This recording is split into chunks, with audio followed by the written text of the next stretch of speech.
Hey, my name is Nikolaj, and I'm a professional photographer and videographer based out in Denmark. Today I'll be showing you how to transform your photos into having a more mysterious, dark and gothic look by using some of the AI tools that's in Luminar Neo. So let's jump onto the program and just get started. Now I've opened up Luminar Neo and we're just gonna get right into it. So the first thing I usually do for my photos is to crop it for social media, and you just go into the crop tool here, ratio, and then 4.5. Next up, we go into the develop tab. This is where you do all of the exposure, contrast, highlights, and shadows. So here I'll just expose it and add the contrast that I will usually add if I'm editing a normal photo in a normal style.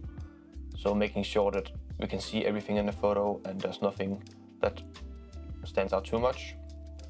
So as you can see, we just added a bit more contrast, so you have a bit more focus on what's actually in focus. Next thing we go down into is one of the AI tools called Relight.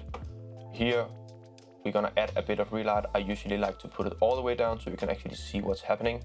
And you can see it just darkens some of the dark areas even more. Adds kind of a feather and a masking tool without you having to create any masks.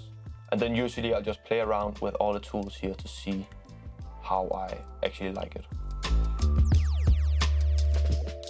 Then, because we want it to be a bit dramatic, we go into the creative tool called Dramatic here. We can add a bit of that. And what it does is just add a bit more contrast to the photo. And then it also desaturates the photo a bit, which in my opinion, for these darky and moody, dramatic looks that we're trying to create, the gothic look, then that's perfect. Because we don't want too many colors. We want it to be a bit mysterious and not really sure what's going on. And then we go down to the color harmony tool here to change some of the colors and make it just how we want to. So in my opinion, we do want a bit of color on the building, so it's not just black and white and not like totally desaturated. I do like the bit of warmth as the building is a bit warm here. Then we have the split color warmth. Here we're gonna go a bit more for a darker look and a cooler look to it. So we're just gonna cool down everything a bit here. So we really get the tower to pop a bit here. And then I want to go into the shadows here. We want the shadows to be a bit more bluish and kind of dramatic. We don't want them to be warm. So we're just gonna tweak on the different colors here. And as you can see, I'm going more to the cyan and blue side in the shadows here, which in my opinion just creates this very dramatic look.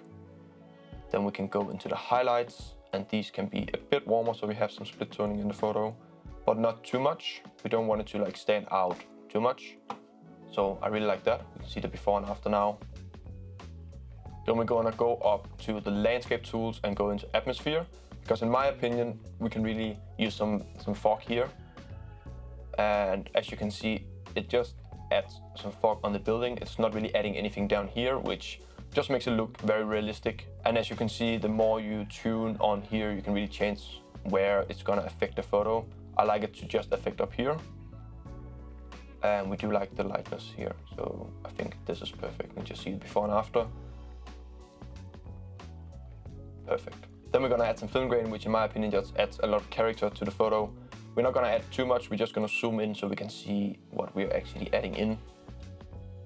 So we do like this, we take the roughness down a bit and the size, and then there you have it. And then I'm pretty curious about how you like this gothic and mysterious look. Comment down below what you think about it. And then we have the second photo here, again, going into the crop tool first. And to make everything easier, you can just use the AI tool for the composition, because I do want the person to sit on this line here, so the rule of thirds. Just click here and it aligns it perfectly. Click apply. Then again, we go into the develop tool first, because we want to just get the exposure, the contrast, the highlights and the shadows perfectly here. And then we can go into the vignetting tool, as I really like to draw the attention into the middle of the photo. We're just gonna add a tiny bit of amount here, make the size a bit bigger, and then we can go down to the advanced settings, feather it out a bit more so you don't really see the circle. And then the roundness, we're gonna turn that down a bit more as well. Then on this photo, we are not gonna use the color harmony. We're gonna go straight into the color tool here. And for this photo, because of the sky is very blue, I do want to change the color of the blues, because I want it to be a bit more cyan. So we're gonna do it like this. Make the blues match a bit better. Then we can go into saturation. I want to turn down the blues a bit more so we get like this desaturated look. I do want a bit of the orange here in the buildings just to have some color. So we go into the hues again, change the colors to a bit more of a reddish orange one. And I think that's good for the HSL. Then again, we turn down the saturation a bit more, and then we're gonna turn up the vibrance. And then we go into the dramatic tool, turn up the amount a bit. We're gonna go into the structure tool. I really like this because it allows me to add some more structure into the photo. I really like that you still can see some of the foreground here. Usually I actually like to darken that, but for this photo, because we want to make sure that everyone knows where this person is sitting on the edge of a building in New York, which is very Batman, Spider-Man-ish dramatic. So we want to make sure that whoever sees this photo is sure about where this person is sitting. So we're gonna go into the noiseless AI tool, and then we can just choose how much noise we want to remove. I want to use the middle one. So we just pick it and it analyzes the photo, and then it removes all of the noise that we don't want in the photo. I'm gonna show you the before and after of this photo here as well. There's certainly more ways to get to the same result that I got, because Luminar Neo just offers so many different options to edit your photos. Especially because of all the new AI tools, it makes it so easy to get from point A to point B of how you want to edit your photo. I hope you enjoyed this tutorial, and make sure to like, subscribe, and comment down below what you think about the dramatic Gothic vibe on the photos. We will see you in the next one.